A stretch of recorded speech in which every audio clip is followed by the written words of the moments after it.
وہ نمازی جو اپنی نماز کے اندر رکوع اور سجود کو مکمل نہیں کرتا تو اس کی نماز ایک پرانے کپڑے کی طرح لپیٹ کر اس کے منہ پہ مار دی جاتی ہے۔ یہ 3 انگلیاں آپ نے اس کلائی پر، الٹے ہاتھ کی کلائی پر بچھا دینی ہے۔ انگوٹھا اور چھنگلیا یہ چھوٹی، اس کا ہلکا بنا لینا ہے، اغل بغل یعنی دائیں بائیں ایسے کر لینا ہے۔ اللہ اکبر کہتے ہوئے یہاں پر دیکھیے، یہ درمیان والی انگل ہے، یہ 2 دائیں جا رہی ہیں 2 بائیں، اور یہی انداز یہاں پر بھی ہے، 2 دائیں 2 بائیں۔ اور اب جب میں نے بازو کو بالکل سیدھا کیا، بازو کو میں نے بالکل سیدھا کیا، تو اب یہاں پر آپ دیکھیں بازو سیدھا کرنے کی یہ جو نا وہ بات واضح ہوئی کہ کمر بالکل سیدھی ہو گئی۔ اس طریقے سے لگانی ہے کہ آپ کی جو نا ناک کی یہ ہڈی آپ کو محسوس ہو۔ پیشانی اس طریقے سے لگانی ہے کہ پیشانی کا جماؤ آپ کو بالکل محسوس ہونا چاہیے۔ بسم اللہ الرحمن الرحیم۔ آج کی اس ویڈیو میں ہم آپ کو نماز کا عملی طریقہ سکھائیں گے۔ نماز شریعت کے مطابق کیسے پڑھنی چاہیے، نماز کے اندر رکوع کیسے مکمل کیا جاتا ہے، سجود کیسے مکمل کیے جاتے ہیں، نماز کے اندر قومے کی مقدار کیا ہے، نماز کے اندر تسبیحات کیسے پڑھی جائیں گی اور کس وقت میں کیا کرنا چاہیے۔ آج کی اس ویڈیو کے اندر ہم آپ کو یہ ساری چیزیں بتائیں گے۔ مختصر سے وقت میں اس ویڈیو کو مکمل لازمی دیکھیے گا، انشاءاللہ عز و جل آپ محسوس کریں گے اس ویڈیو کو مکمل دیکھنے کے بعد آپ کی اپنی نماز کے اندر اگر کوئی غلطی کوتاہی ہے تو وہ انشاءاللہ دور ہو جائے گی۔ میں ایک روایت سنانا چاہوں گا۔ نبی کریم صلی اللہ تعالیٰ علیہ وآلہ وسلم نے فرمایا، سب سے بدترین چور وہ ہے جو نماز کے اندر چوری کرے۔ صحابہ کرام نے پوچھا، یا رسول اللہ صلی اللہ تعالیٰ علیہ وسلم، نماز کے اندر چوری کس طرح کی ہوتی ہے؟ نبی کریم صلی اللہ تعالیٰ علیہ وآلہ وسلم نے فرمایا، نماز کے اندر چوری یہ ہوتی ہے کہ نمازی نماز کے رکوع اور سجود کو مکمل نہ کرے۔ ایک اور روایت کا بھی مفہوم ہے، نبی کریم صلی اللہ تعالیٰ علیہ وآلہ وسلم نے فرمایا، طویل حدیث پاک ہے، اس کا جز میں آپ کو سنا دیتا ہوں کہ وہ نمازی جو اپنی نماز کے اندر رکوع اور سجود کو مکمل نہیں کرتا تو اس کی نماز ایک پرانے کپڑے کی طرح لپیٹ کر اس کے منہ پہ مار دی جاتی ہے۔ تو ہمیں چاہیے کہ ہم شریعت کے مطابق نماز کی ادائیگی مکمل کریں۔ حضرت سیدنا حذیفہ بن یمان نے ایک شخص کو نماز پڑھتے ہوئے دیکھا۔ نماز پڑھنے کے دوران میں مسلسل دیکھ رہے ہیں۔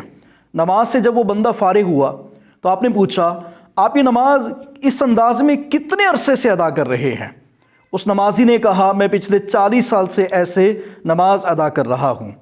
روایت میں آتا ہے حضرت حذیفہ بن یمان نے یہ بات واضح طور پر فرمائی کہ اگر تم اسی حالت میں نماز پڑھتے پڑھتے فوت ہو گئے تو دین محمدی پر فوت نہیں ہوگے، یعنی اس نماز کو پڑھتے ہوئے تمہارا خاتمہ نہیں ہوگا جو نبی کریم صلی اللہ تعالیٰ علیہ وآلہ وسلم نے ادا کی تھی۔ تو پتہ چلا نماز کے رکوع اور سجود کو اچھے طریقے سے مکمل کرنا چاہیے تاکہ نماز کے رکوع اور سجود اچھے طریقے سے مکمل ہوں، اللہ تعالیٰ کی ہمیں رضا اور خوشنودی مل سکے۔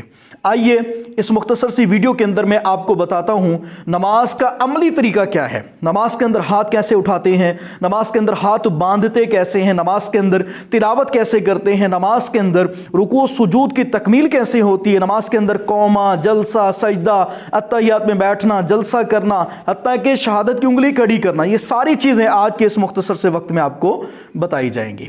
سب سے پہلے ہم آئیں گے جائے نماز پر، جائے نماز پر آئیں گے۔ جائے نماز پر سب سے پہلے ہم اس طرح آئیں گے کہ ہمارا وضو مکمل ہونا چاہیے۔ وضو جب مکمل ہوگا ہم اپنی جائے نماز پر آئیں گے، خانہ کعبہ کی سمت کھڑے ہو جائیں گے، منہ کر کے کھڑے ہو جائیں گے۔ اب خانہ کعبہ کو منہ کر کے ہم کھڑے ہوں گے تو سب سے پہلے ہم نے کیا کرنا ہے؟ سب سے پہلے ہم نے دونوں ہاتھوں کو بلند کرنا ہے، دونوں ہاتھوں کو بلند کرنا ہے۔ ہاتھوں کے ہتھیلیاں کعبہ کی سمت ہونی چاہیے، جیسے میں نے ابھی کیا ہوا ہے آپ نے اسی طریقے سے بالکل سیدھا ایسے کرنا ہے، ایسے بھی نہیں کرنا، ایسے بھی نہیں کرنا، اور انگلیوں کو نارمل حالت میں چھوڑ دینا ہے۔ انگلیاں یا زیادہ کھلی ہوئی بھی نہیں ہونی چاہیے، زیادہ ملی ہوئی بھی نہیں ہونی چاہیے، نارمل جیسے اپنی حالت ہوتی ہے ویسے چھوڑ دیں۔ اس کے بعد آپ نے اپنے پاؤں کے درمیان فاصلہ بھی دیکھنا ہے۔ فاصلہ آپ کے پاؤں کے درمیان آگے بھی کم از کم 4 انگل ہونا چاہیے اور پیچھے بھی کم از کم 4 انگل ہونا چاہیے۔ یہاں پر دیکھیں میں آپ کو کر کے بھی دکھا سکتا ہوں کہ آگے بھی 4 انگل ہے، پیچھے بھی، یہ کم از کم مقدار ہے۔ آپ ایک بالشت بھی زیادہ کر سکتے ہیں اگر آپ کی جسامت زیادہ ہے، آپ کو جوڑوں کا درد ہے یا اس کے علاوہ گھٹنوں میں درد ہے، کوئی بھی پرابلم ہے، آپ زیادہ کشادہ بھی کر سکتے ہیں، لیکن کشادگی کے دوران بھی یہ انداز ہونا چاہیے کہ آپ نے اپنے پاؤں